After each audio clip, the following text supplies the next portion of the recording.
Hi, this is Plague Warrior, and we're here today. I want to try something a little bit different. I guess I'm just trying to find things that will stick and work. What we're going to try today is what I used to do in school is a Quickwrite. Basically, what we're going to do is we're going to theorize, make up a story on the go, just right off the top of my head. So it's going to be a lot of fumbling around and trying to figure stuff out, but hopefully this will help my writer's block with the actual story I'm trying to write, and hopefully it'll help you too. I guess the rule of the Quickwrite is you just kind of keep going. You just spout stuff off, and you just kind of, reverse back. You don't ever try to stop and think. So I should be good at that. So here we go. Let's start off. Let's try to make a story, an action-adventure story. An action-adventure story in the vein of Indiana Jones. Indiana Jones has been on a lot of news lately due to his new movie that's coming out, and I think they're de-aging him. Indiana Jones was also inspired by, what inspired to make Indiana Jones was James Bond. So we're going to make a topic about James Bond, Indiana Jones type thing. So let's have our main protagonist let's shamelessly copy Indiana Jones and say he's a professor. Well, let's make him a history professor, but he's not just American history, he's like world history. He's a world history professor, but if he's going to go around doing action sequences, I don't remember National Treasure like verbatim, but it seems like he could do. I don't know if he punched a lot of people, if he did a lot of stuff, or was it just like escaping things. I think there was action scenes of beating up guys, but let's give him a reason of how he can beat up people. Let's say he is a former Green Beret, something like that, special ops, some type of high intense training. So he when he goes to beat people up, he knows how to beat people up. So he's a former Green Beret. He's retired, let's say, or at least retired from the military. But he does have a degree in world history, and he's teaching college.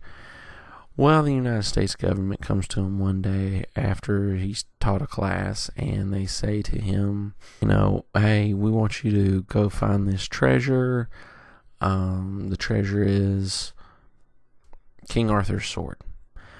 King Arthur's sword actually is a real weapon, and it does have mystical properties in that whoever wields the sword can rule over a nation. Whatever nation they so choose, and also they can have it, let's say, command an army. It could force them to command an army of thousands or whatever. And it wouldn't be fun if it was just a singular sword. Let's say that it's broken in two. There's the hilt and the blade itself. And whoever forges the two things together, it becomes the real sword. So they say, we need you to go find this sword. It's in Great Britain. We want Great Britain. So they found the hilt in Great Britain. As they were transporting it, it got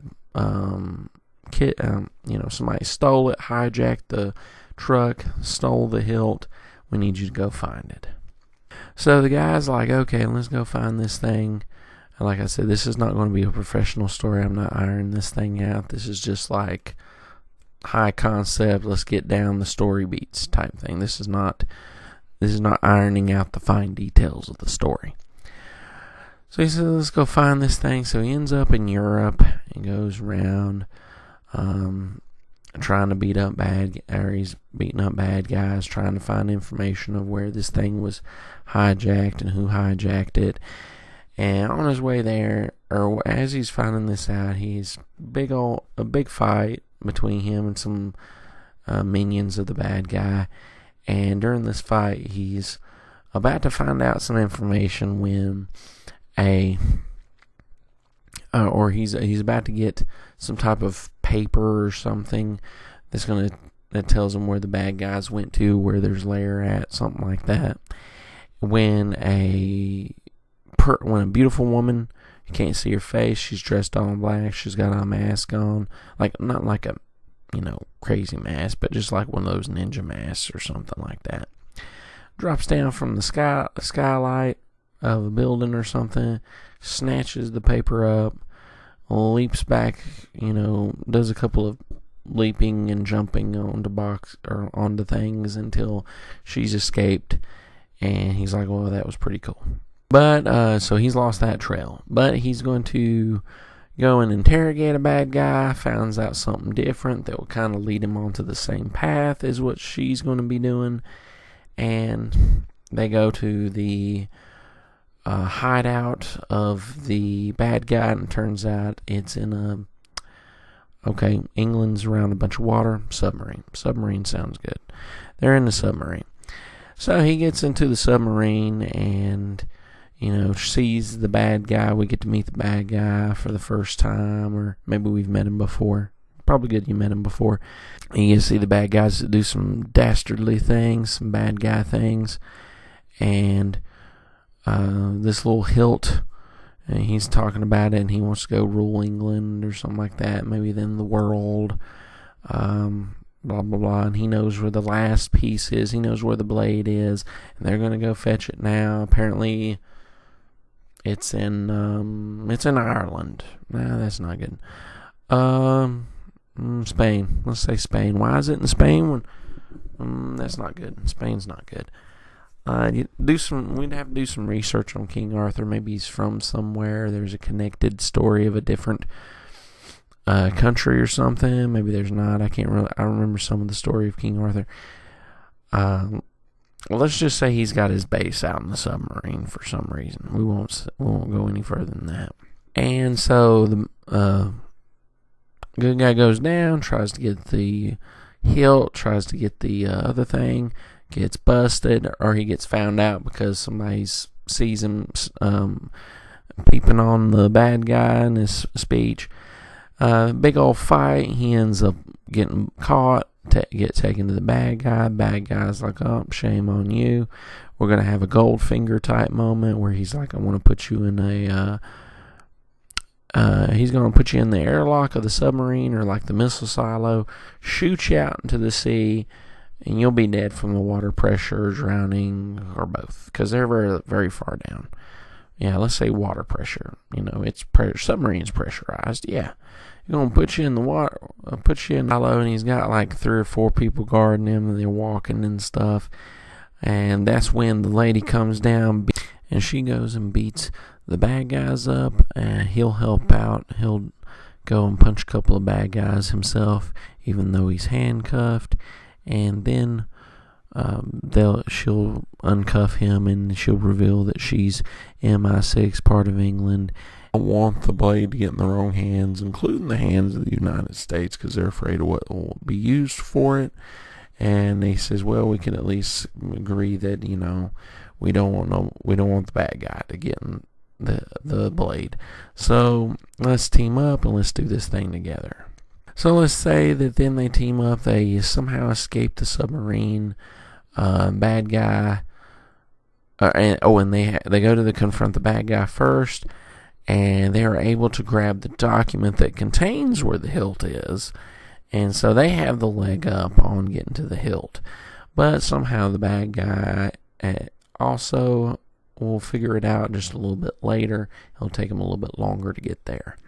So him and the MI6 agent, our main guy, and the MI6 agent will go to a special place that somewhere about King Arthur. I'm not sure. Just like I said, you'd have to do research on King Arthur. And then they will say, they got to figure out a puzzle, something that's meaningful to King Arthur's life or the history. And then they will find the hilt, or the sword, the blade. And so they've got both pieces, and they're like, okay, now we got to destroy it. Or maybe the bad guy still has the hilt. Maybe the bad guy has the hilt, but they have the blade. There we go. That's even better. So they say, well, let's just destroy the blade. Nobody gets anything. Nobody will rule anything. We'll be set. Well, that's when the bad guy shows up. Somehow there's going to be a mini confrontation, and they're going to take the MI6 agent, kidnap her, or like they've got her. So they wanted the old switcheroo. We'll give you the MI6 agent for the blade, and we'll leave you alone because we will rule the world. They're like, and so the MI6 agent says, don't do it. They're evil. He says, I got to do it. Kind of romantically involved with you, with kind of like what they've been through. They'll have been through more than that once you iron the details out. So he's like, okay, we'll make the switch. They do the switch. The bad guy makes the hilt and the blade come together. He's gaining a whole bunch of power, but there's going to be some type of weakness. We don't know what that weakness is, but there's some type of weakness, of course, and the good guy is going to exploit that weakness and end up, we'll say, he impales the bad guy through the blade of King Arthur, and it also causes the blade of King Arthur to shatter or bust or be lost forever and never, and nobody will ever find it. My sixth agent and our main character become romantically involved, and they go give the report, and they end up, falling in love, and they kind of walk off together, arm in arm, after their countries are kind of mad because they wanted the blade for them, the King Arthur's sword for themselves, but nobody gets it. And we have our happy ending. I hope so. That was kind of trying to be really quick about it. Like I said, it's a quick write, no ironing out details, just trying to get the basic fundamentals out there. You'd go through this kind of rough draft. That way you go through and iron out stuff, give it a theme, develop your characters more, develop their relationships more. Don't just say bad guy, give them an actual presence and stuff. But I hope that helps out, and please like and subscribe. We're trying something new. Have a good weekend.